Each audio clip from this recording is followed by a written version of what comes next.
ఒకరోజు వేటకు వెళ్తాడు. పరీక్షిత్ మహారాజు వేటకు వెళ్తాడు. వేటకు వెళితే ఆయనకు ఎందుకో ఆ రోజు బాగా దప్పికైంది. ఇంతవరకు ఎప్పుడు కూడా ఆయనకు అంత దప్పిక కాలేదు. అంత దప్పిక ఎప్పుడు బాగా దప్పిక అవుతుంటుంది అనమాట. అంటే ప్రాణం పోయేటువంటి పరిస్థితి ఏర్పడింది. ప్రాణాపాయ పరిస్థితిలో ఉంటాడు. అలాంటి అట్మాస్ఫియర్లో ఏం చేయాలని ఆలోచిస్తూ తిరుగుతూ ఉంటాడనమాట. తిరుగుతూ ఉన్నటువంటి సందర్భంలో అక్కడ ఒక ఆశ్రమం కనిపించింది.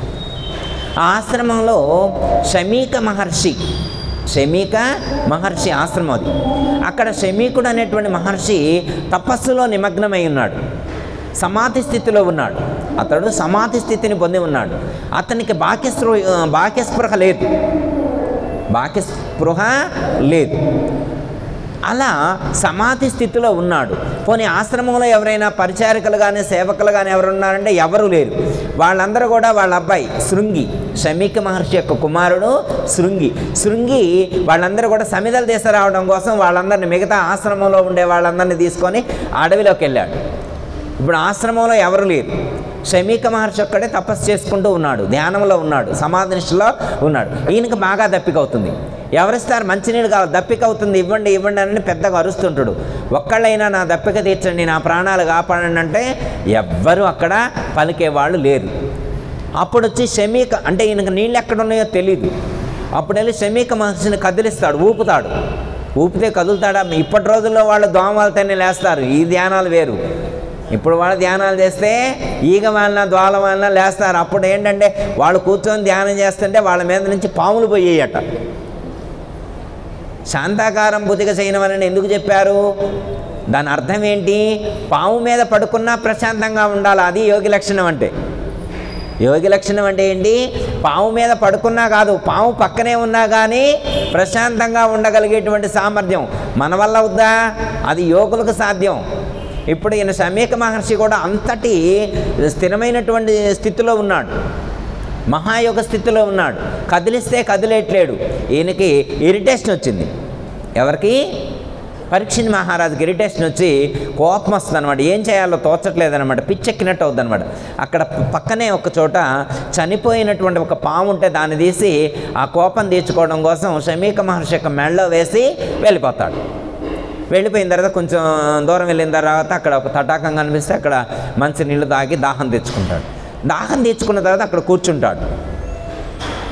ఒక 2 నిమిషాలు అక్కడ కూర్చుంటాడు. ఇప్పుడు ప్రశాంతత ఏర్పడింది దప్పిక తీరిన తర్వాత. ఈ జరిగిన సిచ్యువేషన్ మొత్తం ఒకసారి రీచెక్ చేసుకుంటాడు. మనం కూడా ఎప్పుడైనా మిస్టేక్ జరిగిందనుకోండి, ఎక్కడ తప్పు చేసామా, ఏం జరిగిందా అని చెక్ చేసుకుంటామా లేదా? జ్ఞానులు అందరూ చెక్ చేసుకుంటారు. ఎప్పుడైనా మిస్టేక్ జరిగితే, ఏదైనా నష్టం జరిగిందనుకోండి ఒకసారి చెక్ చేసుకుంటారు. అది కర్మవశాత్తు జరిగిందా, మానవ ప్రయత్నంగా మనం ఏమైనా ప్రయత్నపూర్వకంగా ఏమైనా కావాలని ఏమైనా మిస్టేక్ చేసినామని చెక్ చేసుకుంటాం కదా. అలాగే పరీక్షిత్ మహారాజు కూడా చెక్ చేసుకున్నాడు. ఏం జరిగింది? నాకెప్పుడు ఇంత దప్పిక కాలేదు పుట్టాక. నేను ఎప్పుడూ ఎవరిని కూడా నిందించినటువంటి వాడిని కాదు, ఎవరిని కూడా ద్వేషించినటువంటి వాడిని కాదు. ఎంతో ప్రేమ స్వభావం కలిగి ఉన్నటువంటి వాడిని నేను. ఇంత సాత్వికుడైనటువంటి నాకు ఇలాంటి ఒక భేదభావం, ఒక ద్వేషభావం ఎందుకు ఏర్పడింది? నాకు ఈ దప్పిక రావటం ఏంటి? నేను శమీక మహర్షి ఆశ్రమం కాడికి వెళ్ళటం ఏంటి? మళ్ళీ అక్కడ ఒక చనిపోయినటువంటి పామును తీసి ఆయన మెడలో వేయటం ఏంటి? ఇలాంటి ఒక దుశ్చర్య నేను ఎందుకు చేశానని చెప్పి తనలోనే తాను మదించుకుంటూ, తనలో తాను మదనపడుతూ ఇంటికి వెళ్తాడు. ఇక తనకు తెలియట్లేదు ఏం జరిగింది, ఎందుకు జరుగుతుందనే దాని మీద అతనికి తెలియట్లేదు అనమాట. చాలా విధాలుగా పరిశోధించాడు. ఎందుకు జరిగిందో తెలియదు. బై మిస్టేక్ అయితే జరిగింది. ఈ మిస్టేక్ నేను ఎందుకు చేశాను? అప్పుడప్పుడు అంటారు కదా, మీరు వినే ఉంటారు, వాడి నెత్తి మీద పెద్దమ్మోరు కూర్చుంది అంటారు. విన్నారమ్మా? పెద్దమ్మోరు కూర్చోవడం అంటే ఏంటో ఐడియా ఉందయ్యా? వాడి నెత్తిన పెద్దమ్మోరు ఎక్కింది అంటారు. పెద్ద అమ్మవారంటే అమ్మలకు అమ్మ, మూల పుట్టమ్మ, ముగ్గురమ్మల మూల పుట్టమ్మ, చాలా పెద్దమ్మ అంటారే. జగన్మాతే మనతో ఏదైనా ఒక కర్మ చేయించాలనుకున్నప్పుడు మనల్ని ఒక టర్న్ తీసుకునేట్టు చేయడం కోసం, ఒక యూటర్న్ తీసుకోవాలనుకోండి, అప్పుడు పెద్ద అమ్మవారైనటువంటి జగన్మాత వచ్చి మన మీద కూర్చొని ఆమె యొక్క శక్తితోటి, ఆమె యొక్క ప్రభావంతో మనతో ఒక కర్మ చేయించిద్ది, మనకి ఇష్టం ఉన్నా లేకపోయినా. అది పెద్దమ్మవారు కూర్చోవడం. మళ్ళీ ఆమె ఎవరో వేరే నెగటివ్ ఎనర్జీ కాదు. పెద్దమ్మవారంటే పాజిటివ్ ఎనర్జీ. ముగ్గురమ్మల మూలపుటమ్మ, పోతనామాచుడు అంటారు కదా, ముగ్గురమ్మల మూలపుటమ్మ చాలా పెద్దమ్మ సురారులమ్మ కడు బారడి బుచ్చడి అమ్మ అనని పోతనామాచులు వారు రాస్తారు భాగవతంలోనే. అంటే అలాంటి తల్లి మనతోటి మన కర్మఫలాన్ని అనుభవించేట్టు చేస్తుంది, మన లైఫ్ని యూటర్న్ చేస్తుంది అన్నమాట, మలుపు తిప్పుతుంది. మన జీవితంలో కూడా అనేకమైనటువంటి ఎత్తుపల్లాలు ఉంటాయి, అనేకమైనటువంటి మలుపులు ఉంటాయి. ఆ మలుపుల్లో ఇలాంటి సంఘటనలే జరుగుతాయి. కాకపోతే వాటిని మనం గుర్తించగలగాలి. ఈ సందర్భంలో ఇలాంటి పరిస్థితుల్లో ఇది జరిగింది అనేటువంటిది గుర్తించగలిగితే చాలు, వాడు విఘ్నుడైనట్టు. అజ్ఞాని గుర్తించలేడు, విజ్ఞాని గుర్తించగలుగుతాడు. అదే డిఫరెన్స్. ఇప్పుడు పరీక్షిత్ మహారాజు కూడా విజ్ఞాని కాబట్టి కొంచెం ఆలోచించుకున్నాడు, ఏం జరిగింది అనేటువంటి దాని మీద రివ్యూ చేసుకున్నాడు, రీచెక్ చేసుకున్నాడు. ఇంకా చేసేది లేక ఇంకా రాజ్యానికి వెళ్తాడు. వెళ్ళిన తర్వాత శమీక మహర్షి పుత్రుడు శృంగి వాళ్ళ యొక్క సహవిద్యార్థులతో కలిసి ఆశ్రమంలోకి వచ్చాడు. వచ్చిన తర్వాత చూస్తే కొన్ని అక్కడక్కడ కొన్ని పాత్రలు చిందరవందరగా పడున్నట్లు కనిపించింది. తర్వాత వాళ్ళ తండ్రి గారి దగ్గరికి వెళ్ళి చూస్తే తండ్రి మెడలో ఒక చనిపోయినటువంటి పాము, సర్పము అతని మెడలో ఉండటం చూశాడు.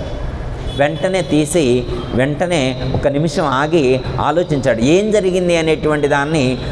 అండ్ సిక్స్త్ సెన్స్ అంటారు కదా, దివ్య జ్ఞానంతో, దివ్య దృష్టితో గుర్తించాడు. మనకే వస్తుంది ఆల్రెడీ, మామూలుగా ఉన్నటువంటి కొంచెం కొంచెం సాధన చేసిన మనకే దివ్య దృష్టి కలుగుతుంది. సిక్స్త్ సెన్స్, సెవెంత్ కాదు, ఎయిత్ సెన్స్ కూడా ఉంటుంది. ఇప్పుడు ఆయనకి అది ఉందన్నమాట. నిరంతరం ఆశ్రమంలో సేవ చేస్తూ సాధన చేస్తూ ఉన్నాడు కాబట్టి అది వాళ్ళకి మామూలే అనమాట, దానికి పెద్ద కష్టమే ఉండదు. గుర్తించాడు. పరీక్షిత్ మహారాజు వచ్చి ఇది చేశాడు. అంటే పేరు తనకు కరెక్ట్గా ఐడియా లేదు.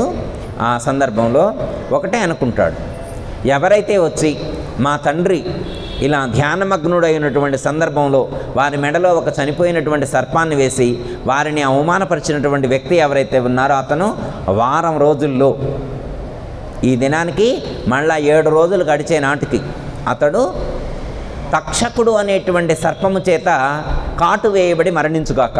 మళ్ళా ఏదో ఒక విధంగా మరణించుగాక అని కూడా చాలా క్లారిటీగా, శాపం కూడా ఎంత క్లారిటీగా ఉందంటే చాలా ప్లాన్డ్గా అనమాట. వీడే ఇన్స్ట్రుమెంట్ ఇక్కడ లాంచ్ చేసి కరెక్ట్గా పలానా పాయింట్లో ఇది టచ్ అవుద్ది, నార్త్లోనో సౌత్లోనో ఈస్ట్లోనో వెస్ట్లోనో అని చెప్పినట్టుగా మ్యాథమెటికల్గా చెప్పినట్టుగా చెప్తారనమాట.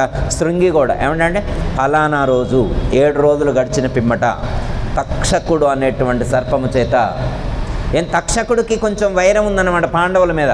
పాండవ వంశాన్ని నిర్వీర్యం చేయడం కోసం తక్షకుడు ఎప్పటి నుంచో వెయిట్ చేస్తూ ఉంటాడనమాట. ఎందుకంటే కాండవ వన దహనంలో తన కుటుంబం మొత్తం కూడా కాలిపోతుందనమాట. దానికోసం తన కుటుంబం మొత్తాన్ని నిర్వీర్యం చేసినటువంటి, తన వంశాన్ని నిర్వీర్యం చేసినటువంటి పాండవుల మీద ఎప్పుడైనా కక్ష తీర్చుకోవాలి, పగ తీర్చుకోవాలనేటువంటి లక్ష్యంతో ఎదురు చూస్తూ ఉన్నటువంటి వాడు తక్షకుడు. వెయిట్ అండ్ సీ అనమాట.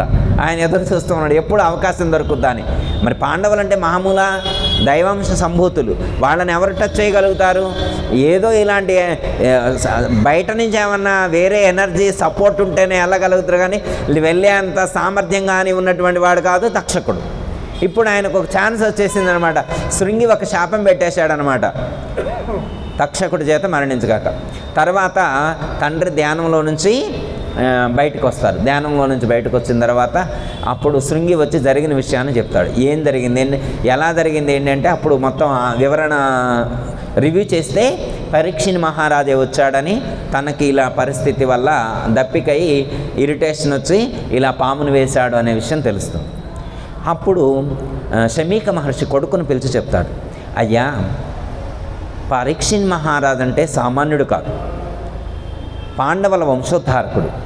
అతడు ఎప్పుడూ తప్పు చేయడు. అతను వేటాడింది ఎవరి కోసం? ఇప్పుడు అడవిలో వేటకొచ్చాడు, ఎవరి కోసం వచ్చాడు? మన కోసమే. మనలాంటి ఋషుల యొక్క ఆశ్రమాలు ఎన్నో ఈ అరణ్యంలో ఉన్నాయి. ఇలా అరణ్యంలో ఉన్నటువంటి ఈ యొక్క ఆశ్రమాలన్నిటినీ రక్షిస్తూ, ఈ ఆశ్రమాలకు కావలసినటువంటి ఆర్థిక వనరులు సమకూర్చుతూ ఉన్నది ఆ మహారాజే. మరి మనకు ఇంత సహాయం చేస్తూ మనల్ని రక్షిస్తూ ఉండి మన ఆశ్రమాలలోకి ఎలాంటి క్రూర మృగం ప్రవేశించకుండా ఆ క్రూర మృగాలన్నింటినీ వేటాడడం కోసమే అప్పుడప్పుడు ఆ మహారాజు వేటకొస్తున్నాడు. మన మంచి కోసమే కదా వచ్చేసి. మరి మన బాగు కోరేటువంటి మనిషి, మనకు మంచి చేసేటువంటి అలాంటి పరీక్షిత్ మహారాజుకి శాపం పెట్టడం సరికాదు. శాపం పెట్టడం సరికాదు. ఉపసంహరించుకో అని చెప్తారు. శాపాన్ని ఉపసంహరించుకుంటాడు. అప్పుడు శృంగి చేతులు పైకెత్తుతాడు. నాన్నగారు నాకు శాపం పెట్టడమే వచ్చు, నాకు శాపం పెట్టడమే వచ్చు, కానీ ఉపసంహరించుకునేటువంటి విద్య ఇంకా నాకు అది అవ్వలేదు. ఉపసంహరించుకునేటువంటి సామర్థ్యం నాకు రాలేదు. హోప్లెస్ అంటాడు. నేను చేసేదేమీ లేదంటాడు. మరి చేసేదేమి? ఇప్పుడు ఏ వ్యక్తి అయితే శాపం పెట్టాడో అతనే వెనక్కి తీసుకోవాలని, పక్కన ఇంకెవరో తీసుకుంటే కుదిరేది కాదు. ఇది ఒకళ్ళు చేసిన సంకల్పాన్ని ఇంకొకళ్ళు వెనక్కి తీసుకోవడం కుదరదు. ఎవరు చేసిన సంకల్పం వాళ్ళకి పనిచేస్తుంది అన్నమాట. చేసేదేం లేదు. ఖచ్చితంగా వారం రోజులైతే పరీక్షణ్ మహారాజు ఫినిష్. కనీసం ఆ రాజుగారికి ఇలా జరిగింది అనే విషయాన్నైనా మీరు వెళ్ళి తెలియజేయండి అని చెప్తారు. ఇలా జరిగిందని, పొరపాటు జరిగిందని చెప్పి వారికి వివరించండి జరిగిన విషయాన్ని చెప్తే, అప్పుడు శృంగి అండ్కో వాళ్ళ సహచరులందరూ కలిసి పరీక్షణ్ మహారాజు దగ్గరకు వెళ్ళి జరిగిన విషయాన్ని చెప్తారు. అయ్యా, పొరపాటు జరిగింది. మీరు వచ్చి మా నాన్నగారి మెడలో ఆ చనిపోయినటువంటి సర్పాన్ని వేశారు. దానికి కోపంతో నేను ఇలా మీకు శాపం పెట్టాను. మీ మంచిదనం నాకు ఆ రోజు తెలీదు. మీరు ఇంత గొప్పవారనే విషయం నేను ఎప్పుడూ వినలేదు. కోపంలో ఉన్నప్పుడు, నేను కోపోద్రిక్త స్థితిలో ఉన్నప్పుడు నేను ఇలా శపించాల్సినటువంటి పరిస్థితి వచ్చింది అని చెప్పు. వారం రోజుల్లో తక్షకుడు వచ్చి మిమ్మల్ని సంహరిస్తాడు. ఓకే, చూడండి, జ్ఞానికి సామాన్యుడికి ఉండే డిఫరెన్స్ ఇక్కడ తెలుస్తుంది. ఇప్పుడు పరీక్షణ్ మహారాజుకి అర్థమైంది, ఇది భగవంతుడి యొక్క లీల. ఇది భగవంతుడి యొక్క లీల. భగవంతుడు ఏదో ఒక సందేశాన్ని అందిస్తున్నాడు. భగవంతుడు ఏదో ఒక సందేశాన్ని అందిస్తున్నాడు అని చెప్పి గుర్తించాడు. గుర్తించి ఏం చేస్తాడంటే ఆలోచిస్తాడు ఏం చేయాలని. అప్పుడు అక్కడ నారద మహర్షి తటస్థిస్తే, అయ్యా ఇలా జరిగింది పరిస్థితి అంటే, అప్పుడు నారద మహర్షి ఒక తరుణోపాయాన్ని సూచిస్తారు. ఇప్పుడు ఉదాహరణకు చూడండి, ఇప్పుడు పరీక్షణ్ మహారాజు కట్ ఆఫ్ డేట్ ఎంత? 7 days. కట్ ఆఫ్ డేట్ ఎంత? 7 days. అంటే 7 days కట్ ఆఫ్ డేట్ ఉంటే ఎలా మలుచుకున్నాడు ఆయన, ఎలా సద్వినియోగం చేసుకున్నాడు జీవితాన్ని? ఇప్పుడు మనం ఉన్నామనుకొని, మనకు కూడా ఎప్పుడైనా కానీ హాస్పిటల్కి వెళ్తే డాక్టర్ గారు కట్ ఆఫ్ డేట్ 7 days అని చెప్పాడు అనుకోండి, మనం ఎలా రియాక్ట్ అవుతాం? పోనీ 7 కాదు, ఒక 15 days ఇచ్చారనుకోండి, సద్వినియోగం చేసుకుంటామా లేదా?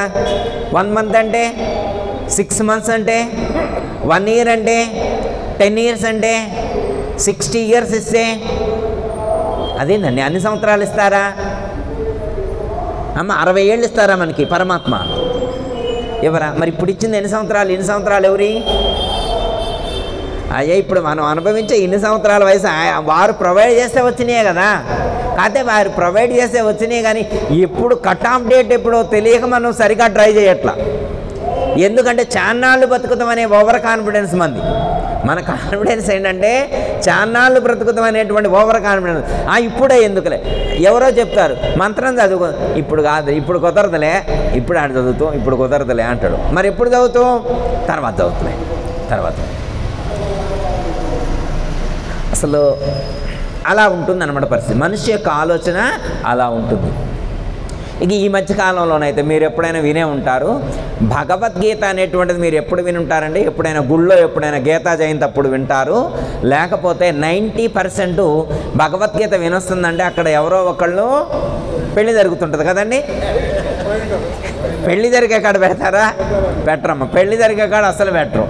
పుట్టినరోజు కాడ పెడతారా? బర్త్డే ఫంక్షన్లో కూడా పెట్టరు. ఆఫ్షారీ ఫంక్షన్లో పెడతారా? అక్కడ కూడా పెట్టరు. ఎప్పుడు పెడతారు? ఎక్కడ పెడతారు? పెట్టారంటే ఒకటే కన్మం, ఎక్కడైనా భగవద్గీత వినొస్తుందండి. ఘంటసాల వారి భగవద్గీత అనమాట. ఘంటసాల గారి భగవద్గీత కానీ, గంగాధర శాస్త్రి గారు కానీ భగవద్గీత కానీ ఎక్కడైనా వినొస్తుంది అంటే అర్థం ఏంటి? ఒకళ్ళ కట్ ఆఫ్, ఒకళ్ళకి కట్ ఆఫ్ అయిపోయిందని అర్థం. పోనీ పెడితే పెట్టారు, సరే పెడితే పెట్టారు. పుట్టినరోజు కాడ పెట్టకపోయినా కానీ చనిపోయిన రోజు కాడైనా పెట్టారు.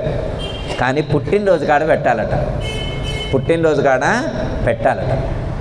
ఎందుకంటే ఎక్కడైతే బర్త్డే సెలబ్రేట్ జరుగుతుందో అక్కడ భగవద్గీత పెడితే మరణించేలోగా తన యొక్క జీవితాన్ని నందనవనం చేసుకోగలడు, ఆనందమయం చేసుకోగలడు, తన యొక్క జీవితాన్ని అద్భుతంగా జీవించగలడు. అలా అద్భుతంగా జీవించేటువంటి శక్తి సామర్థ్యం భగవద్గీతను పఠించేటువంటి వాళ్లకు ఖచ్చితంగా వచ్చి తీరుతుంది. అందులో ఏమాత్రం కూడా సందేహించాల్సినటువంటి అవసరం లేదు. అంటే మరణించే కాడ ఎందుకు పెడతారంటే కనీసం అక్కడే వీళ్ళు ఖాళీగా ఉంటారని. ఇంకా రెండో ఆప్షన్ ఏంటంటే పెళ్లి కాడైనా అటు ఇటు తిరుగుతుంటారు, పెళ్లి కాడైనా అటు ఇటు తిరుగుతుంటారు. ఇప్పుడు చనిపోయిన కాడ అట్లా తిరగైదు కాదు, పెళ్లిలో తిరిగినట్టు తిరగైదు కాదు. ఇప్పుడు ఫంక్షన్కి వెళ్ళారనుకోండి, అవి సరి చేసుకోవడమే సరిపోయింది. ఆ పౌడర్ రాలిపోకుండా, చెమట పట్టకుండా, రాసుకున్న క్రీమ్ పోకుండా, డ్రెస్ నలగకుండా చూసుకోవాలి. పెళ్ళయిందాక ఎప్పుడే చుట్టం వస్తారో తెలీదు. హై లెవెల్ చుట్టం వచ్చిందనుకో, అప్పుడు చీర కానీ ప్యాంట్ షర్ట్ కానీ నలిగిపోయింటే బాగోదు కదా. కొంచెం మంచిగా ఉండాలన్న ఉద్దేశంతో మెయింటైన్ చేస్తుంటాడు పెళ్లి కాడ. కానీ చనిపోయిన కాడికి పోతే అలా మెయింటైన్ చేయాల్సిన అవసరం రాదు. ఎందుకంటే అక్కడ వేసుకొని వెళ్ళటమే, ఇస్త్రీలని వేసుకొని వెళ్తారు, పాత దొడుక్కొని వెళ్తారు. ఎందుకంటే అక్కడ కొంచెం కలర్ఫుల్గా ఉంటే చూసేవాళ్ళకి బాగోదన్న ఉద్దేశంతో పాత వేసుకొని పోతారు కాబట్టి వాటికి మెయింటైన్ చేయాల్సిన అవసరం లేదు. పౌడర్ వేసుకోకుండా వెళ్తారు కాబట్టి చెమట పట్టినా నో ప్రాబ్లం. ఎందుకంటే చనిపోయిన కాడ ఎక్కడైతే కూర్చుంటాడో అక్కడ చాలా ప్రశాంతంగా కూర్చుంటాడు. ఇంట్లో కూడా ఎప్పుడూ అంత ప్రశాంతంగా ఉంటాడు ఆయన. ఇప్పుడు అక్కడ ఎలాంటి థాట్స్ లేవన్నమాట. ఏ థాట్స్, ఎలాంటి థాట్స్ లేకుండా అప్పుడు అలాంటి సందర్భంలో భగవద్గీతను పెడితే వాళ్ళు ఖచ్చితంగా వింటారు. సరే, విన్న తర్వాత ఎంతమందిలో మార్పు వస్తుంది అనేటువంటిది వేరే విషయం, ఎంతమంది మారుతున్నారు అనేటువంటిది వేరే విషయం. పురాణ వైరాగ్యం అంటారు. అంటే పురాణ వైరాగ్యంలో అదొక భాగం. లేదా శ్మశాన వైరాగ్యం, శ్మశానానికి పోయినప్పుడు కానీ, లేదా ప్రసూతి వైరాగ్యం, సంతానం కనేప్పుడు కానీ ప్రత్యేకమైనటువంటి వైరాగ్యం కలుగుతుందని మనకు శాస్త్రాల్లో సూచించడం అనేటువంటిది జరిగింది.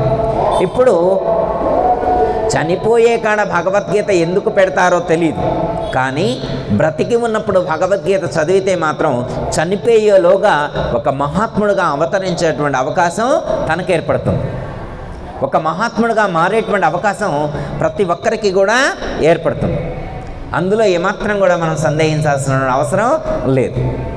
ఇప్పుడు పరీక్షణ మహారాజుకి వారం రోజుల్లోనే కట్ ఆఫ్ వచ్చింది.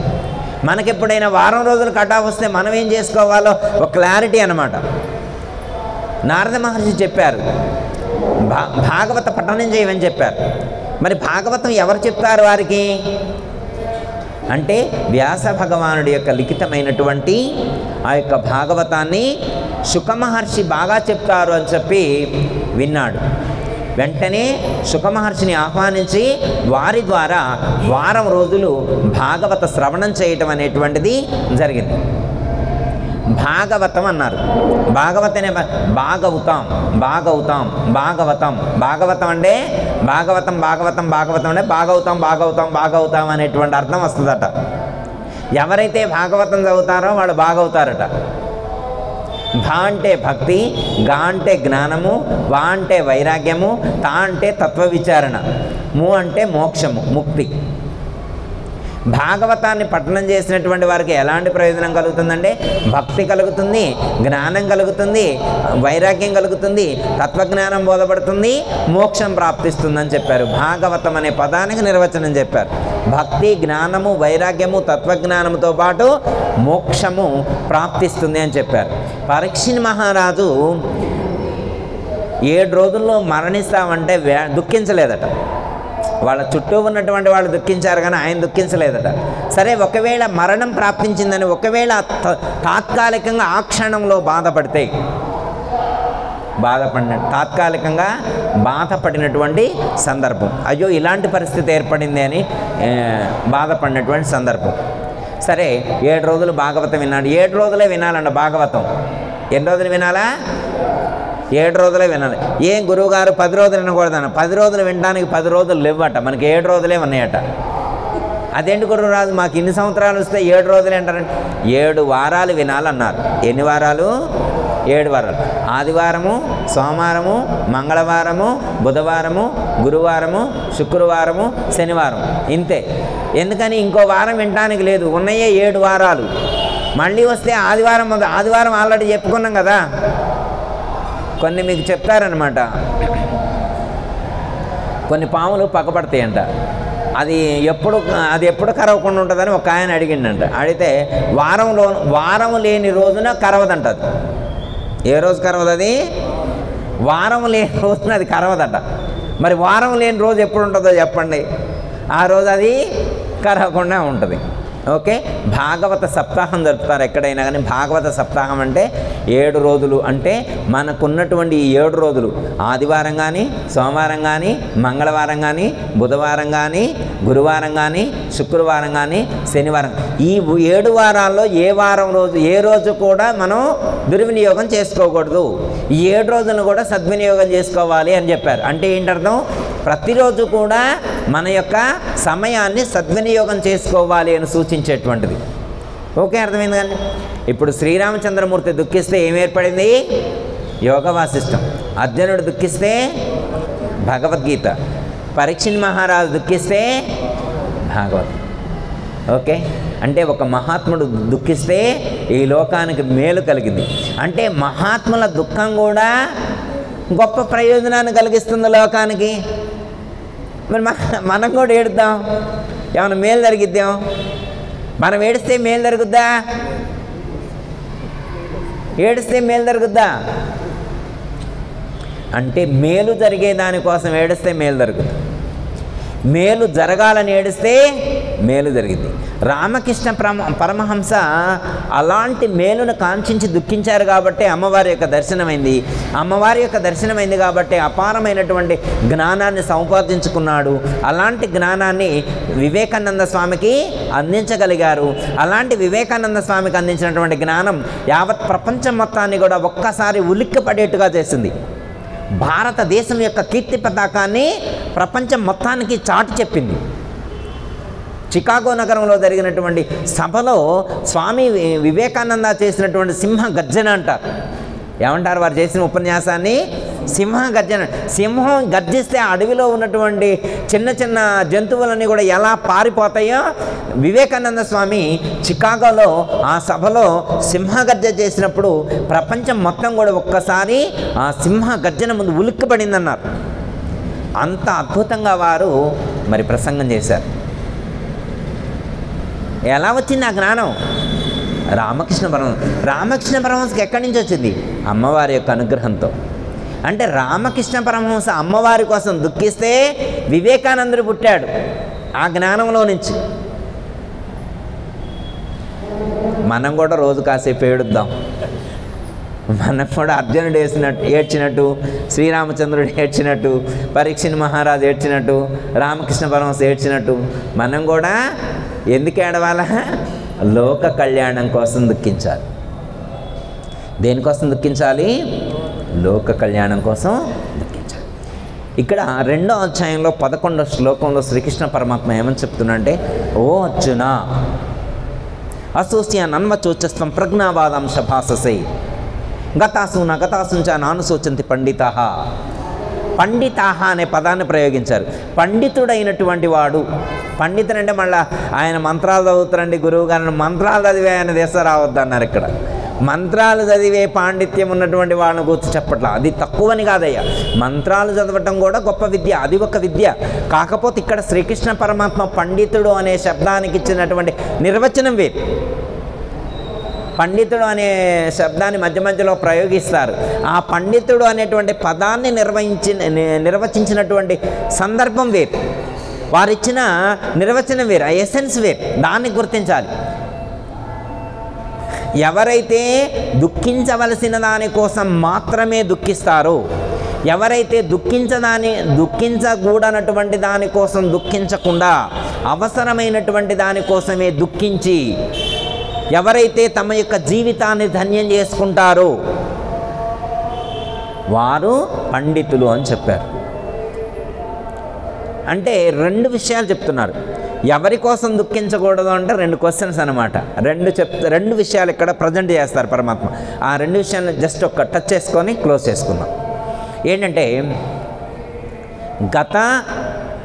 గతాసూన్ అగతాసూన్, గతాసూన్ అగతాసూన్ అంటారు. గతాసూన అగతాసూన్ అంటారు. అంటే గతించిన వారిని గురించి కానీ జీవించి ఉన్న వారిని గురించి కానీ దుఃఖించకూడదట. ఎవరిని గురించి దుఃఖించొద్దు అంటున్నారు? మరణించిన వారిని గురించి దుఃఖించొద్దన్నారు. ఒక ఆయన అడిగారు, అయ్యా భగవద్గీతలో ఇది చెప్పారు, మరణించిన వారిని గురించి దుఃఖించకూడదన్నారు. ఓ చాలా బెస్ట్ సార్, నేను ఎప్పుడో మర్చిపోయాను, నేను ఎవరి కోసం ఇప్పుడు దుఃఖించట్లేదు. నేను ఇప్పుడు ఎవరి కోసం మా ఫాదర్ పోయినా కానీ నేను 10 రోజుల్లో మర్చిపోయా, అసలు ఏడవను కూడా ఏడవట్లే ఇప్పుడు. అంటే అలాంటి వాళ్ళు కూడా ఉంటారు లోకంలో, అలాంటి వాళ్ళు కూడా లోకంలో ఉంటారు. ఆయన అయితే ఇప్పుడు పోయిన వాళ్ళ కోసం అయితే ఏడవట్లేదంట. ఎందుకంటే వాళ్ళ వల్ల ఏం ఉపయోగం ఉండదు. ఈయన దృష్టిలో ఏంటంటే వాళ్ళ వల్ల ఎలాంటి ఉపయోగం ఉండదు అనేటువంటి ఆలోచన అనమాట. అందుకని పోయిన వాళ్ళ గురించి నేనైతే ఏడవను అన్నాడు. అమ్మయ్య, మరి ఉన్న వాళ్ళ గురించి కూడా ఏడవకూడదు అంటున్నాడు. భగవద్గీతలో ఏమని చెప్తున్నారు పరమాత్మ? జీవించి ఉన్న వాళ్ళని గురించి కూడా దుఃఖించకూడదు అంటాడు. ఇది కష్టమే గురువుగారు, శ్రీకృష్ణ పరమాత్మ చెబితే చెప్పారు, ఇదైతే మాకు కష్టమే. జీవించి ఉన్న వాళ్ళ గురించి ఆలోచించకుండా ఉండడం నా వల్ల అయ్యేది కాదు, ఇది నా వల్ల అయ్యేది కాదు. ఎందుకంటే ప్రతి క్షణం వాళ్ళే గుర్తుకొస్తున్నారు నాకు. ప్రతి క్షణం నాకు నా భార్య గుర్తొస్తుంది, ప్రతి క్షణం నాకు భర్తే గుర్తొస్తుండు, ప్రతి క్షణం నాకు కొడుకే గుర్తొస్తుండు, ప్రతి క్షణం నాకు బిడ్డే గుర్తొస్తుంది, ప్రతి క్షణం నాకు మనవడే గుర్తొస్తున్నాడు, ప్రతి క్షణం నాకు మనవరాలే గుర్తొస్తుంది, నాకు ప్రతి క్షణం ఇల్లే గుర్తొస్తుంది, నాకు ప్రతి క్షణం కారే గుర్తొస్తుంది, ప్రతి క్షణం నాకు సుఖాలే గుర్తొస్తూ ఉన్నాయి. ఇవన్నీ మర్చిపోవడం నా వల్ల అవదు. ఇంకేదైనా ఉంటే చెప్పండి, ఇంకేదైనా ఉంటే చెప్పండి అని చెప్పి ఇక్కడ అడుగుతున్నా. మనం జీవించి ఉన్న వాళ్ళని గురించి దుఃఖించకుండా ఉండటం కూడా నేర్చుకోవాలి. అది ఎలా సాధ్యమైంది? ఇప్పుడు మరణించిన వాళ్ళని మర్చిపోమంటే చాలా ఈజీగా మర్చిపోతాం, కానీ జీవించి ఉన్న వాళ్ళని కూడా మర్చిపోమంటే మర్చిపోగలమా? మనం మర్చిపోలేము. కానీ భగవద్గీతలో పరమాత్మ ఏమంటున్నారు? పండితులైతే మర్చిపోగలుగుతారని చెప్పారు. ఎవరు మర్చిపోతారు? పండితులైతే మర్చిపోగలరు అని చెప్పారు. చిన్న పద్యంలో చెప్తారన్నమాట. పిల్లలు తాటాకులతో పిల్లల గావించి పెండ్లి పేరంటంబుల్ కొల్లలుగా చేయువారల కల్లులుగా సత్యమనుచు తల చేరామదీని నేను నీ వీట్లు తలచారామదీని కల్లా సంసారము గనిమానవులు సంద శిలాగా గురు మంత్ర సిద్ధులు నిజమాని తలచేరామదేని నిన్ను నీ వీట్లు తలచారామదేని అని చెప్పి శ్రీమద్ భాగవత కృష్ణ ప్రభువుల వారు చెప్పారు. మంగయ్య గారికి తెలుసుది. పిల్లలు తాటాకులతో పిల్లల గావించి పెళ్లి పేరంటంబుల్ కొల్లలకు జేయువారల తల్లులు గని సత్యమనుచు తలచేరమదని. చిన్న ఎగ్జాంపుల్ చెప్తున్నారు. ఒక చోట సండే హాలిడే, పిల్లలు ఒక 10 మంది చేరి ఆడుకుంటున్నారు. ఎలా ఆడుకుంటున్నారు? వెనకటి రోజుల్లో అన్నమాట, ఊర్లలో ఇసుక ఉండేది, మట్టి ఉండేది కదా, మట్టితో వాళ్ళు చెట్టు కిందకి వెళ్ళి ఇల్లులు కట్టుకున్నారు. 4 ఇల్లులు కట్టుకున్నారు. 4 ఇల్లులు కట్టుకొని దాంట్లో పొయ్యి అని, గిన్నెలని, వంట పాత్రలని, తల్లిదండ్రులని, అక్క చెల్లెళ్ళని, అన్నదమ్ములని, వాళ్ళకు పిల్లలని కొట్టుకోవడాలు, తిట్టుకోవడాలు, చదువుకోవడాలు, పిల్లలను స్కూలుకు పంపించాలు, ఆట ఆడుకుంటున్నారు.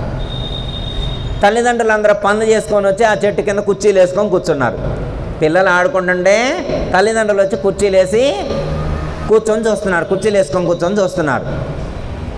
ఇప్పుడు అందులో పక్కింటి పిల్లగాడు వచ్చి వీళ్ళ ఇంటి ఆ మట్టితోటి జరిపిందే కొద్ది కాలుతోటి ఇట్లా అన్నాడు, కాలుతోటి ఇట్లా కొద్దిగా అన్నాడు. నా ఇల్లు జరుపుతావా అని వీడు వెళ్ళి వాడిని కొట్టిండు, వాడు వచ్చి వీడిని కొట్టిండు, వాళ్ళు కొట్టుకున్నారు. ఎందుకని కొద్దిగా జరిపినందుకు. ఏడుస్తున్నారు, నా ఇల్లు జరిపిండు అని చెప్పి వాడాడవ వీడాడవ, వీడు వాడిల్లు జరపడం, వాడు వీడిల్లు జరపడం, ఆ గిన్నె అటిసిరేయటం, ఈ గిన్నె ఇటేసిరేయటం, అన్నీ తాటాకులతో చేసినయే. మట్టితో కట్టిన ఇల్లు, తాటాకులతో చేసిన బొమ్మలు. పొయ్యి తాటాకులతోనే చేశారు, అందులో ఉన్న గిన్నెలు తాటాకులతోనే చేశారు, వండుకునే మెటీరియల్ కూడా తాటాకులతోనే చేశారు. ఇప్పుడు పిల్లగాళ్ళు కూర్చొని ఏడుస్తున్నారు. ఇప్పుడు తల్లిదండ్రులు చూసి అబ్బా భలే ఏడుస్తున్నారు, మా పిల్లగాడు భలే ఏడుస్తున్నారు అని అంటారా? ఎందుకనరు? మరి పిల్లగాళ్ళు నిజంగానే ఏడుస్తున్నారు ఎందుకు? తల్లిదండ్రులే నవ్వుతున్నారు. పిల్లగాళ్ళు ఏడుస్తుంటే తల్లిదండ్రులు కూర్చొని భలే కొట్టుకుంటున్నారేమే అని చెప్పి వాళ్ళు నవ్వుతున్నారు. వాళ్ళకి నవ్వులాటకుంది. తల్లిదండ్రులకు పిల్లగాళ్ళు ఆడుకునే ఆటలు ఎట్లున్నాయి? నవ్వులాటగా ఉంది. పిల్లగాళ్ళకి అదే జీవితంగా ఉంది. పిల్లవాడికి ఆ మట్టితో కట్టిన ఆ ఇల్లే జీవితంగా మారిపోయింది. ఏడుస్తూ ఉన్నాడు వాడు. ఇప్పుడు తల్లి చెబితే ఏంటడా? నేను ఎన్నో వాడు నా ఇల్లు చెరిపిండు,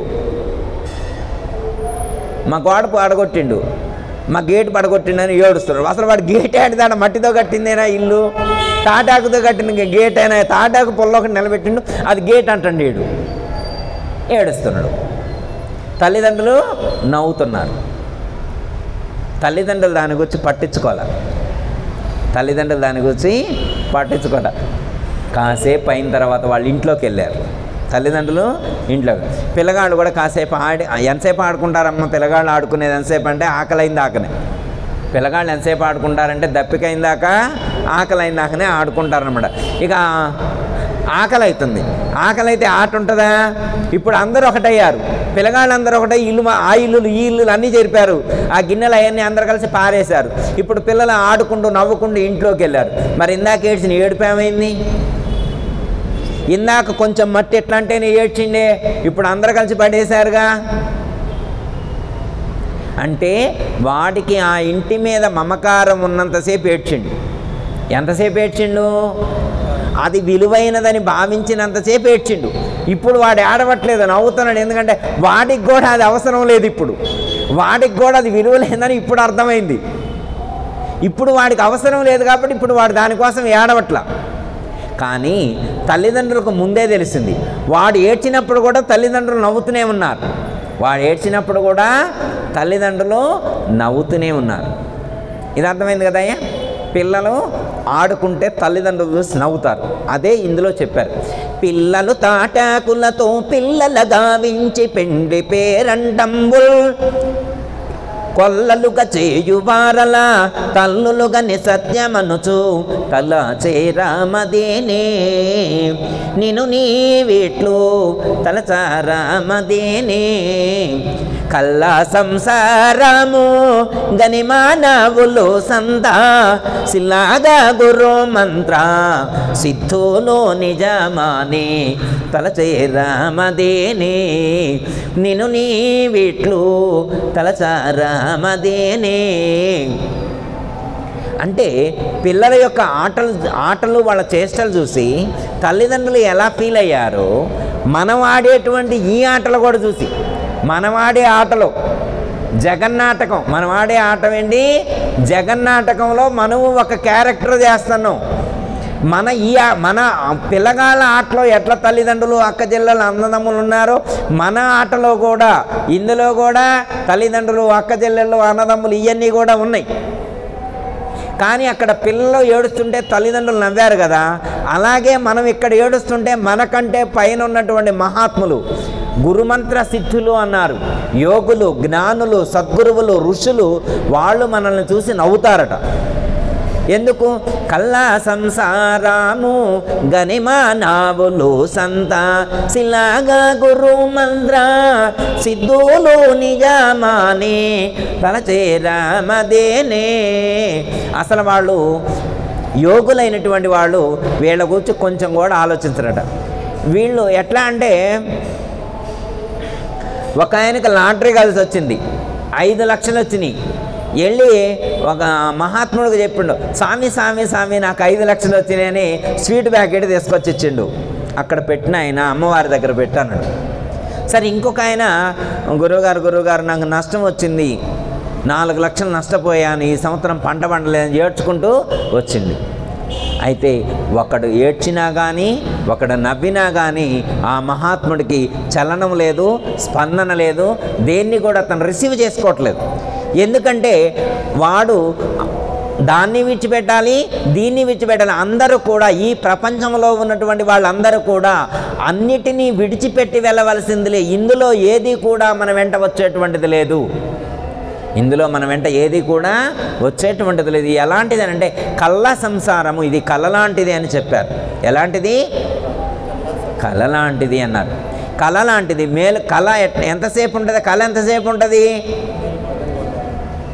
కళ ఎంతసేపు ఉంటుందని మేల్కొనేంత వరకే ఉంటుంది. ఎంతసేపు ఉంటుంది? ఒక ఆయన పడుకొని నిద్రపోతున్నాడు, ఒక ఆయన పడుకొని నిద్రపోతున్నాడు. ఎక్కడ నిద్రపోతున్నాడు? పూరి గుడిసె వాడది. ఎలాంటి ఇల్లు? పూరి గుడిసె. అందులో నులక మంచం, దాని మీద పలచడి దుప్పటి, పడుకుంటే వత్తకపోతుంది. పాత దిండు ఒకటి ఉంది, పాత దిండు వేసుకొని నిద్రపోతున్నాడు. నిద్రపోతుంటే కళ వచ్చింది.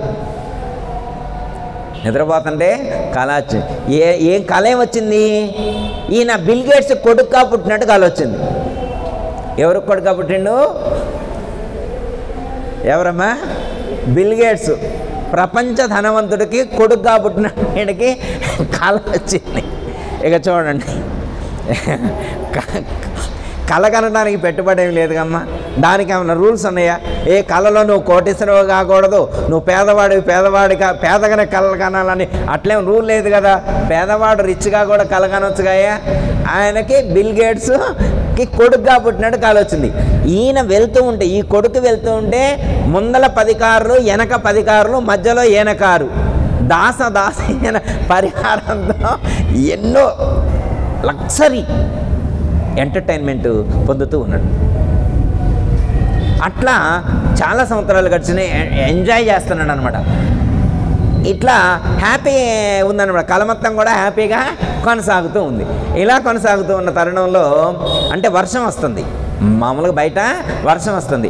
ఆయన పూరగడిసిలా పడుకున్నాడు కదా, ఆ సందనం వచ్చి నీళ్ళు వచ్చి ఆయన మీద పడి నిద్ర లేచిండు. ఇప్పుడు బిల్ గేట్స్ ఏంటి? కార్లే. అదిగో ఈ సుఖాలన్నీ కూడా కళలాంటివి. ఆ పేదవాడు నిద్ర మేల్కోగానే అతనుకున్నటువంటి సుఖాలన్నీ కూడా కనుమరుగైపోయాయి. కళ మేల్కొనేంత వరకు మాత్రమే ఆ సుఖాలు ఉంటాయి. అలాగే మనం కూడా ఈ దట్టమైనటువంటి కళలో ఉన్నాం. ఎప్పుడైతే మనం కూడా మేల్కొంటామో, జ్ఞానం అనేటువంటిది ఎప్పుడు రావాలో చాలామంది అనుకుంటారు, పొయ్యాక వచ్చేదనుకుంటారు. జ్ఞానం ఎప్పుడుగా పొయ్యాకు వచ్చేటువంటిది కాదు. మోక్షం అంటే పొయ్యాకు వచ్చేటువంటిది కాదు. ఇప్పుడే ఇక్కడే జీవించి ఉండగానే మనకు ఆ జ్ఞానం కలిగితే, మనకు ఆ దైవానికి సంబంధించినటువంటి జ్ఞానం కలిగితే ఇంకా మనకు ఈ సంసారం అనేటువంటిది మిథ్య అనేటువంటిది, ఇది నశ్వరమైనటువంటిది అనేటువంటి సత్యం బోధపడుతుంది. ఎవరికైతే ఈ సత్యం బోధపడుతుందో అలాంటి వాళ్లకు ఇక దుఃఖం అనేటువంటిది రాదు అని సూచించడం అనేటువంటిది జరిగింది. ఓకే, మన భగవద్గీతలో 2వ అధ్యాయంలో 11వ శ్లోకం మనం అర్థం చేసుకుంటే ఏమర్థమవుతుంది? మనం దుఃఖపడకుండా ఉండాలి. మహాత్ములు ఒకవేళ దుఃఖించినా కానీ దానివల్ల లోకానికి ప్రయోజనం ఉంటుంది. వాళ్ళు ఎందుకు దుఃఖించారు, వీళ్ళెందుకు దుఃఖించారని కాదు, వాళ్ళు ఎందుకోసం దుఃఖిస్తున్నారో ఆ దుఃఖానికి ఉన్నటువంటి మూల కారణాన్ని మనం గుర్తించేటువంటి ప్రయత్నం చేయాలి. ఏమని చెప్తున్నారు? ఒకటే మెయిన్ ఎసెన్స్ చెప్తున్నారు. జీవించి ఉన్న వారిని గురించి కానీ మరణించిన వారిని గురించి కానీ ఎవరి గురించి కూడా నువ్వు దుఃఖించకుండా ఉండాలి.